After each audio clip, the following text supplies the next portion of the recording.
Now I'm going to share with you the ancient secret to make one of these, the ultimate play tool. So this is actually a great brain exercise in itself. You're going to be taking two patterns, two-dimensional patterns, and making one three-dimensional object out of it. That is really cool for your brain. It kind of locks something in. During the process, you're going to be doing some sewing, which is a left and right brain exercise. And the pattern actually creates an infinity symbol, which is really unique in sewing. Then after that, once you're done making this thing, it's not just something you put on the shelf and say, look, I've made that.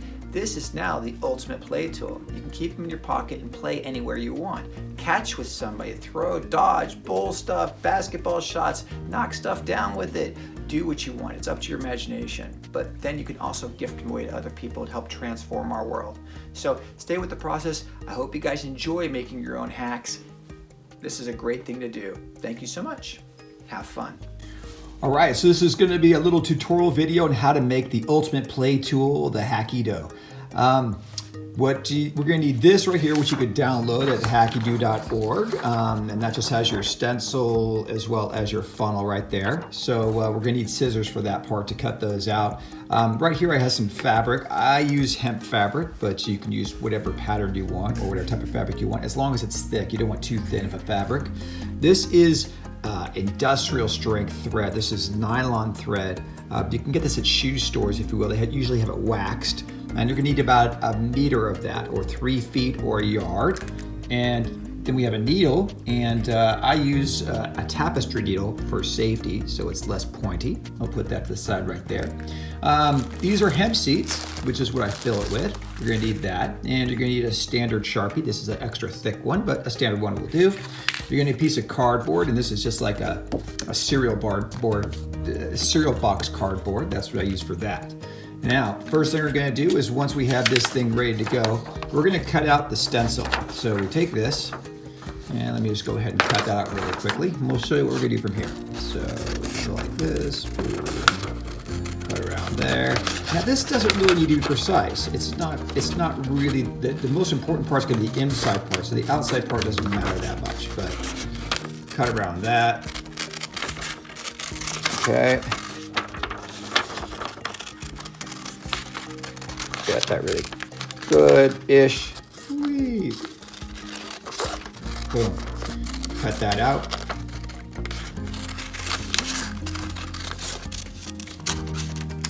Okay, and I'm going to put this to the side. Take this part for later on. We're going to need the funnel to order to fill it in, so we'll put that to the side right now. Then we do with this part is we put this onto cardboard. This is too flimsy to use for actually the fabric, so we'll put it on here, and then we make a little outline around it. Go ahead and do that right now. And again, it doesn't need to be precise. This is not going to be the most important part. It's going to be the inside that matters the most. So we'll just do this really quickly. Boop. Boop. And let me get this other side really quickly. Boom, boom, boom, boom, boom, boom, boom. Right. So then you have the actual stencil. And we're going to cut that part out. And then we transfer it over to fabric and use that. Now, I'm going to save a little time. I'm not going to do the whole transfer thing and cut it out and stuff like that. I'm going to use what the standard thing I sometimes use is I have these sent to people so that you can use that, which has all the little dots on there already that helps you with your sewing. So that gives you the spacing, and also it helps you to fold it when you're folding it down.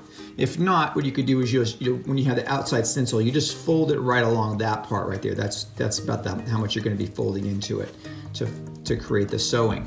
But what you could do with the blank one is you can create your own little gifts. So this is like a birthday gift to somebody, right? Happy birthday, right? So we're going to use this. And we're going to take that needle and thread now that's been sitting there so patiently.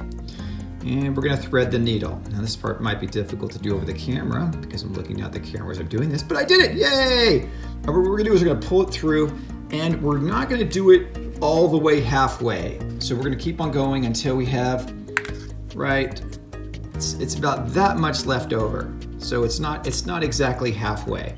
And then we just pull that back like that. Perfect. So we're going to take the two halves now.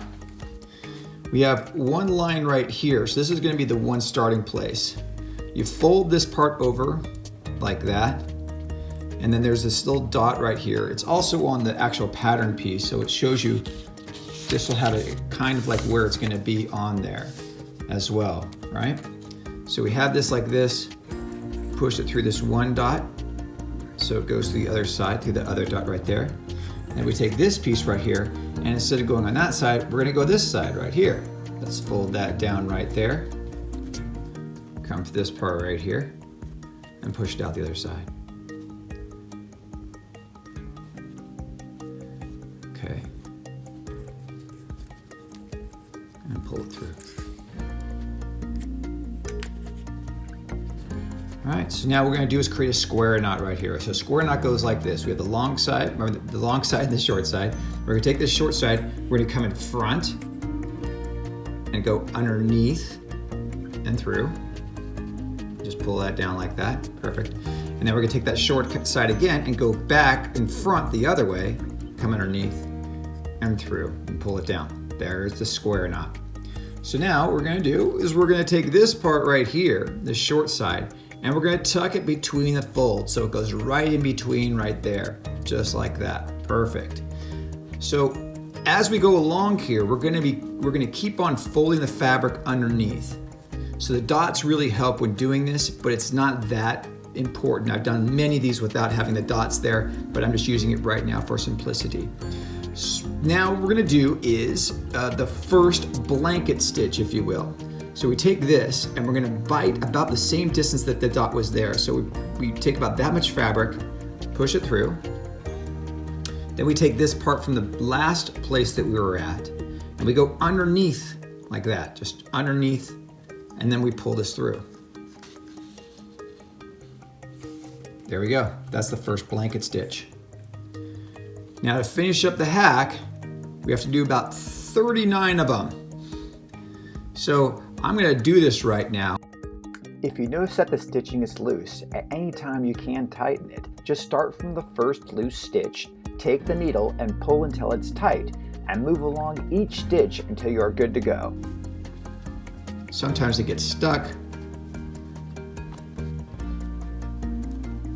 Oh. Let me show you, I want to show you guys a couple of things here. What I do is, when I'm doing these things, I'm constantly folding and making sure that I'm going along the curve, because sometimes you will go straight along here and come out over here, and you recognize that you didn't fold it along this curve, and that's what you need to do the whole time. Another thing is when you're coming along here, when you bite into this, come out like this, push it through, you're gonna come to a point where it goes like this, like your thread's not long enough. Okay, you guys pull it through, and then we're gonna move this down just a little bit. The reason why is you don't want to get threadbare. You don't want to wear it on that one piece of thread for too long. So all you do is move it down just like that far, and then you get more thread to use. Come back to here, and we start again. Now, a lot of times when I'm doing this, I've had issues or problems where I've sewed it the wrong way. Like sometimes I do this accidentally, and I just pull this through without actually doing the knot, right? The blanket stitch. What you do is just go underneath there and pull it out. That's how I used to do it until I learned the other way, the little trick thing of tucking it underneath. But that's the way you do it that way. There are lots of other little things that could happen when you're doing this, and you could just always redo it. Sometimes if you do the wrong stitch or something like that, you can always take out the needle, undo some parts that you have, and then come back and do it again. So realistically, when somebody does one of these things, it takes about 3 times before I cannot really tell the difference between mine and somebody who's just learned how to do this. I could do it a little bit faster just because I've done many of them, but typically it can take the first time about an hour to do one, if you will, but then the second one's usually within a half an hour, and the third one's about 20 minutes. And that's what usually sticks around for a while. I have broken the 13-minute mark by doing this, which was quite extraordinary, if I don't say so myself. But that's when I'm really focused on it. So this does take a little bit of time. So over the years, I've made literally thousands of hacks. What I typically do is make 3 or 4 of them if I'm at home watching a movie, and my usual schedule is to go to a park and try and give 3 away every day. Move it down a little bit. Perfect. Come back up. Here we go. And that's kind of why my passion is to share with people how to make these things, because it's the gift that keeps on giving. Once you learn how to do this, you can just continually share this with people. Gift them the ultimate play tool. It's not hard to do. It's an extraordinary brain exercise as you're working both your left and your right hemispheres, making this little ball. It's also a meditation because you have to focus on the task at hand, so everything else kind of drops away, but you can still watch a movie while doing it.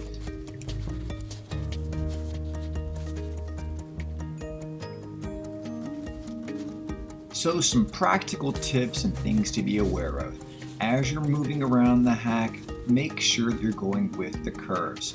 Try and leave a similar amount of fabric tucked underneath, and make sure you're biting into the fabric enough space so you're not close to the actual folds. Just give it that little bit of bite. The initial dots show you how deep you want that to go, but you want to keep that pretty consistent. And to be completely transparent, there are a lot of ways you can quote unquote mess up while making one of these. But the great thing about it is it's very forgiving. All you need to do is, again, take out the needle and undo the stitchings or whatever the problem is, and then just go back over it. Very rarely have I had to abandon ship on a project with one of these. There's always a way to fix it. And it's just coming from experience of how to actually adjust and make those problems a no biggie. So as we have a few more moments doing the stitching thing, I can give a little background of why I decided to do this. Well, my first hack that was gifted to me by my friend, he gave me one saying, keep this in your pocket, it's gonna be the best gift anyone's gonna ever give you. Well, that one was misplaced, if you will. In the game of hack, if you mess up, somebody gets to throw the hack at you in a beam, and one of my friends had messed up, and I was throwing the hack at him, and he dodged it, which you're not supposed to do, and it rolled into a sewer drain. And he looked at me, he pointed and started laughing, and goes, "You go get that." I'm like, yeah, right. What it allowed me to do, though, was learn how to make them, and then I could gift them away to other people. So this was the game changer I was waiting for. Now it was in my hands. I was the fisherman. So, as most things, the mistakes are not really negative things. They're just another opportunity for you to learn how to grow. And to clarify why I call this the ultimate play tool, because kicking it around is one of the most extraordinary exercises I've come across. Anywhere I traveled, I was able to pull this thing out from my pocket, make friends anywhere I want in a non-violent cooperative competition game. But that was just kicking it. Juggling, the ultimate brain exercise. That's amazing. You can do that with this. But it also opens up the door to unlimited possibilities of play, creative play. Imagine what you want to do. Have fun with it. Throw it at each other. Bowl it at something. Knock stuff down. It's up to you. Use your mind. Infinite play possibilities with the ultimate play tool. Okay, so right now we've got about this much of the fabric left. So I'm just gonna do one more stitch right here. Just like that. So there we go. Now we've got this much of an opening left. So we're gonna put this down for a moment, and then we're gonna take out the handy funnel part. I'm gonna cut this part out. I'm gonna first get rid of all this stuff just so I can make it a lot easier on myself. Take this part and cut it out. There we go, sorry.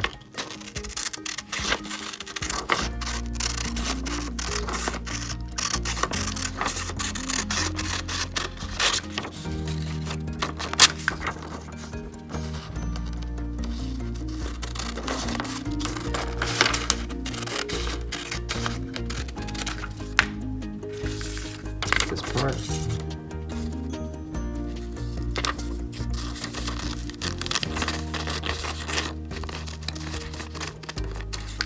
Okay, we have that part right there. Oh, another thing we need is tape. Forgot about that part. So if we go like this, put it like that.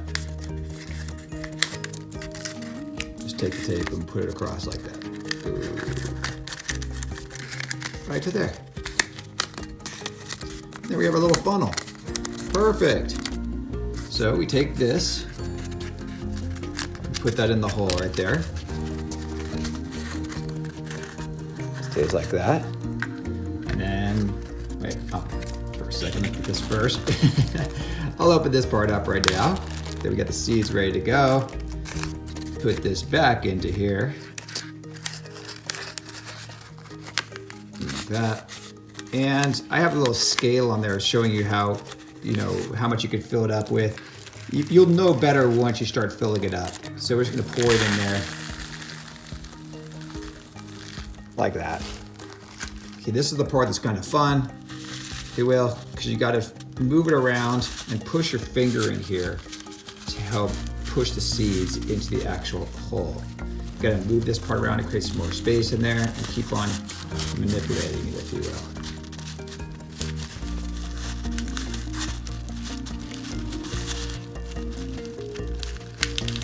Oh, seeds drop. Okay, and you gotta pull it out a little bit. Ooh. Okay, some seeds are dropping everywhere. I gotta go clean those up after this.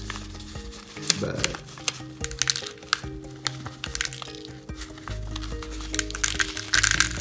bingo. Oh, they're going between the paper. There we go. But anyway, you start filling it up, filling it up, filling it up.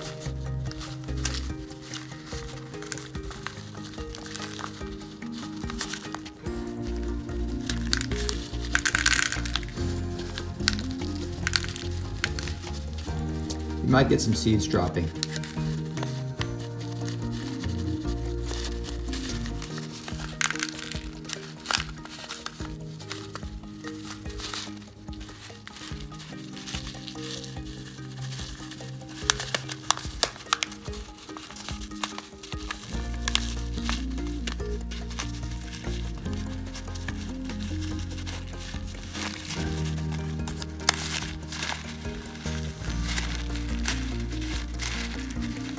all right.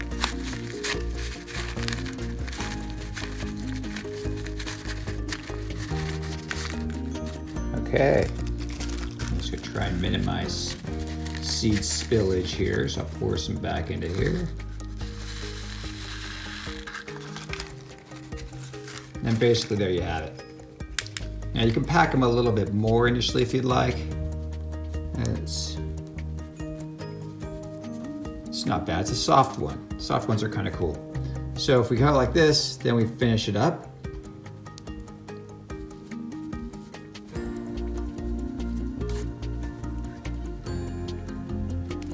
Down a little bit more.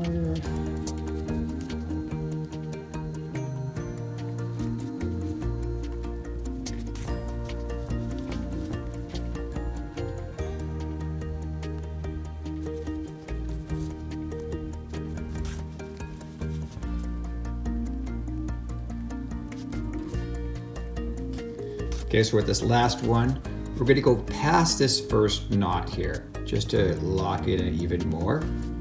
So we push that in, do the little blanket stitch right there. And then here comes the square knot. So let me first get this ready to go.